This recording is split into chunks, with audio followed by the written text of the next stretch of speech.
Welcome back. This is the last video of this section, and I want to show you how we can connect Spark that we run with dataproc to BigQuery. So in the previous video, we saw how to create a Spark cluster. We saw how to create a Spark cluster with Google Cloud Platform using dataproc.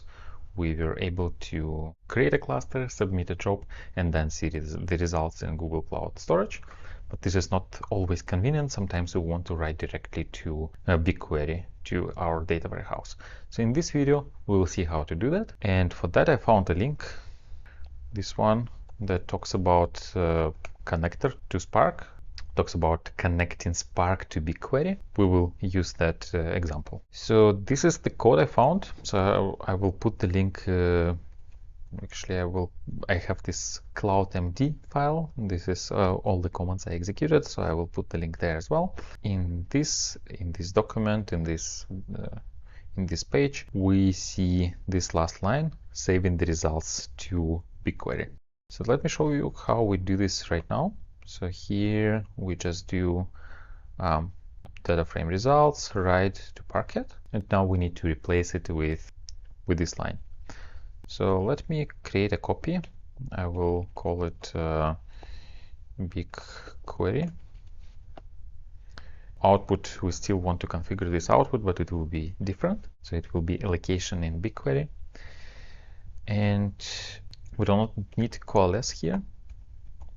So because it will just write to BigQuery. So we don't need to merge multiple files into one. Then write format BigQuery. Then it's not Parquet, it's table, and this will be our output. So this is what we pass through command line interface, and now we do save. Let me save it. I also want to check BigQuery. So we have the project, trips data all. So I will use this schema. And I actually don't know what happens when we try to write to a table that does not exist. Maybe actually Spark will try to create this table. Let's find out. So the schema name is trips all data. So I will save this. I will go now to this document. So this is the schema name, and then I will call it reports 2020. And the code that we will execute will look like that. So we will use Spark SQL BigQuery in this file. And then here output would be this file in this table. Yeah, now I need to make sure we save it. Yeah, I don't know if we need to specify jar here when we create a Spark session. Dataproc already has connectors to BigQuery. We can test it and see if it works. If it doesn't, then we will figure out how to actually add jars. So yeah, for now, I will not add jars here. I will keep it as is. I will upload now this to Google Cloud Storage. Let me just type it.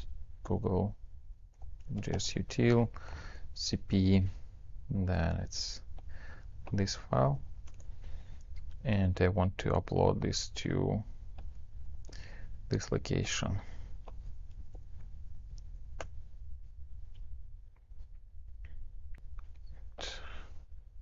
So this will be the command I want to execute. So let me see what happens. Two things might go wrong. So first, it doesn't find a jar, and we will need to somehow find a way to specify the jar. And the second, we don't have a table. It might say, hey, the table is not there. I don't know what to do. So let's see what Spark actually does when something like this happens. Yeah, so we have an error. And it says failed to find data source BigQuery. So we need now to fix this. So I will go now to dataproc. I think when we create a job, there is an option to specify jars. Let me check that. So when I do submit a job, say jar files, yeah, so this one. So here I want to specify jar files. I think it should be something like jars. Then I will just use this jar when submitting. So let's see what happens. This is the first time I'm doing this. I also don't know if it will work or not.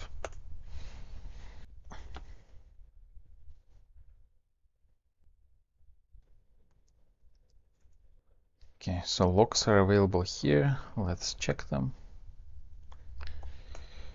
I don't know what's wrong there. Oh, this is the same log as we saw here. I do not know what it means. So it says that we need to specify a bucket. So I was hoping that it would just work without any problems, because, well, I just copied the example from here. Well, apparently this is not sufficient. Actually, you see, so I didn't copy the example correctly. So let me do that.